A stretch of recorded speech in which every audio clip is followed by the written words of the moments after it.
নগাঁও জিলাৰ চকলাঘাটৰ ব্ৰাহ্মণগাঁও ফুলনিয়াটিত বৃহস্পতিবাৰে নিশা মেলোডি নাট্যগোষ্ঠীৰ নাট্যানুষ্ঠানৰ শুভ মুহূৰ্তত অনুষ্ঠানটি সম্পন্ন কৰা হয়।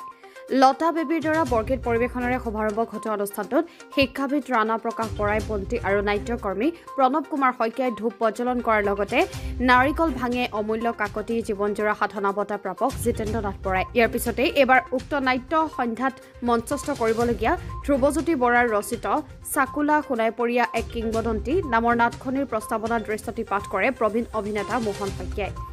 গীত মাতেৰে উজলি উঠা অনুষ্ঠানটিৰ উদ্দেশ্য ব্যাখ্যা কৰে বিশিষ্ট নাট্যকাৰ পৰিচালক ধ্ৰুৱজ্যোতি বৰাই। বিশিষ্ট কবি সঞ্জীৱ সাগৰ চৌধুৰীয়ে সামগ্ৰিকভাৱে আধৰা গাম্ভীৰ্যপূৰ্ণ অনুষ্ঠানটিত বিশিষ্ট শিল্পী ৰঞ্জন কুমাৰ বেজবৰুৱা, তৰুণ শইকীয়া, জিতু শ্ৰাৱণ, দীপাংক শইকীয়া, ৰঞ্জিত শইকীয়া, ৰাণা প্ৰকাশ বৰা আদিয়ে গীত পৰিৱেশনেৰে উপস্থিত সকলোকে বেছি আপ্লুত কৰি তোলে।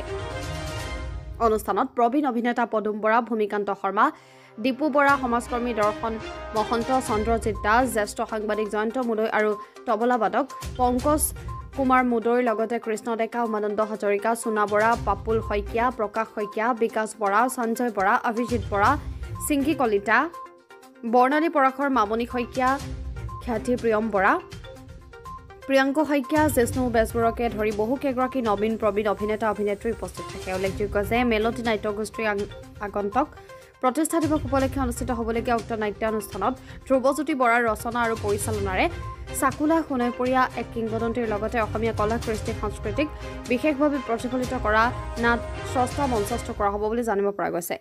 জয় জয়তে অসমবাসী ৰাইজলৈ মই মোৰ শ্ৰদ্ধা সেৱা জনাইছোঁ। মেলোডি নাট্যগোষ্ঠীৰ উদ্যোগত মই আমাৰ চকলাঘাট অঞ্চলৰ ইতিহাসৰ ওপৰত প্ৰায় 200 বছৰৰ ইতিহাসৰ ওপৰত এখনি পূৰ্ণদৈৰ্ঘ্য নাটক ৰচনা কৰি উলিয়াইছোঁ।